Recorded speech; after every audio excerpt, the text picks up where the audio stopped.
एक आदमी था तो उसकी बीवी इंतकाल कर गई और उसने तलाक दे दी। 10-11 साल का उसका बेटा था, उसने दूसरी शादी कर ली। एक दिन अपने बेटे से कहने लगा, बेटे वो सगी अम्मा ठीक थी या ये वाली ठीक है? तो बेटा कहने लगा, अब्बा जी ये ठीक है। वो सगी अम्मी झूठ बड़े बोलती थी, सगी अम्मी झूठ बड़े बोलती थी, झूठी थी, ये सच्ची है। उसने कहा, बेवकूफ तेरी माँ झूठी थी? उसने कहा, अब्बा बड़ी। क्या किस तरह?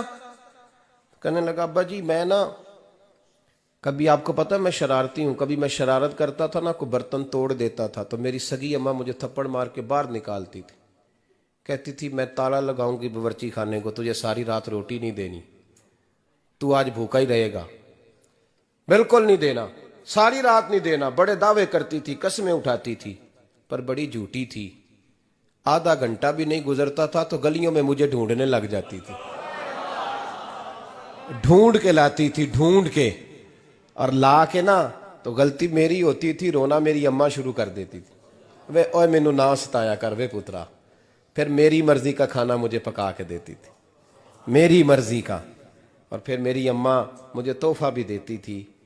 अब्बा जी वो झूठी थी, पहले कह रही थी सारी रात नहीं देना, अब आधा घंटा। ये बड़ी सच्ची है, जवाब भाई है। मैं शरारत करता हूं तो थप्पड़ मार के निकाल देती है, कहती है रोटी नहीं देनी। फिर मैं सारी रात रो के गुजारता हूं पर नहीं देती। ये सच्ची है, वो झूठी थी।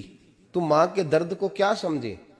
बच्चे तो कहते हैं अम्मा ने हमें कैद कर दिया, अम्मा कहती है मेरी मर्जी से खाओ। और तुझे नहीं पता उसने कैद नहीं किया, वो तुमसे प्यार बड़ा सच्चा करती, और बड़ा सच्चा प्यार करती है तेरे साथ, बड़ा सच्चा। बेटा बर्गर खा के आ जाता है, अम्मा कहती है रोटी खा ले, कहता नहीं आपने बैंगन पकाए हुए हैं मैंने नहीं खाने।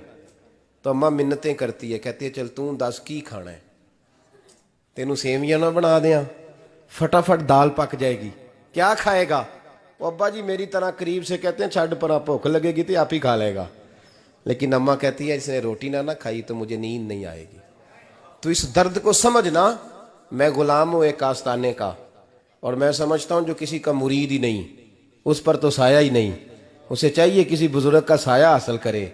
लेकिन भाई ये बात भी बड़ी सच्ची है कि मेरे जैसे पीर के हाथ में 5,000 रुपया नजराना दो ना, पीर साहब दुआ करना, तो पीर साहब ने दुआ पक्की याद की हुई है सबके लिए, रट्टी रटाई, अल्लाह खैर करे अल्लाह भला करे, तो सबके लिए रट्टा लगाया हुआ है।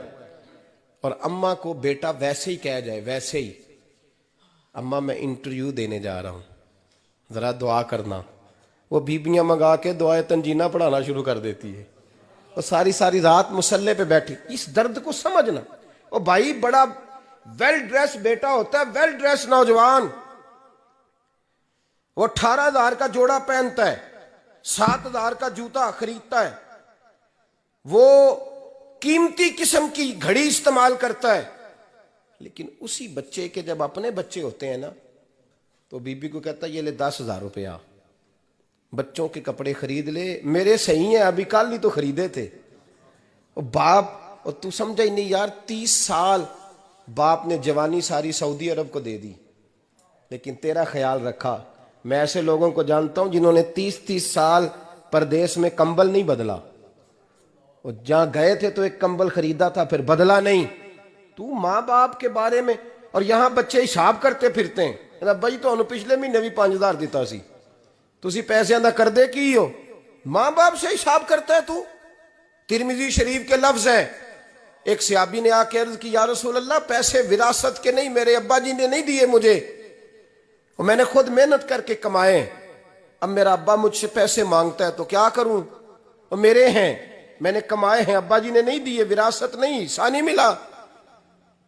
हुजूर मेरा अब्बा मांगता है तो मेरे लिए हुक्म क्या है? तो नबी पाक ने फरमाया, क्या कहा तुमने? पैसे तेरे हैं? कहा हुजूर हाँ। तो फरमाया अब्बा किसका है?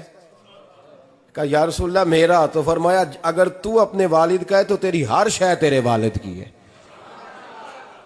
तू भी तेरे वालिद का है तो तेरा माल भी तेरे।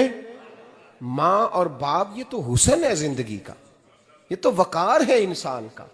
जब तक माँ बाप का हाथ पकड़ के चलोगे ना, रास्ते सीधे रहेंगे, और जिस दिन उंगली छोड़ के सड़क पे निकलना पड़ा ना, सर चकराने लगेगा। याद रखना, ये बड़ा मुश्किल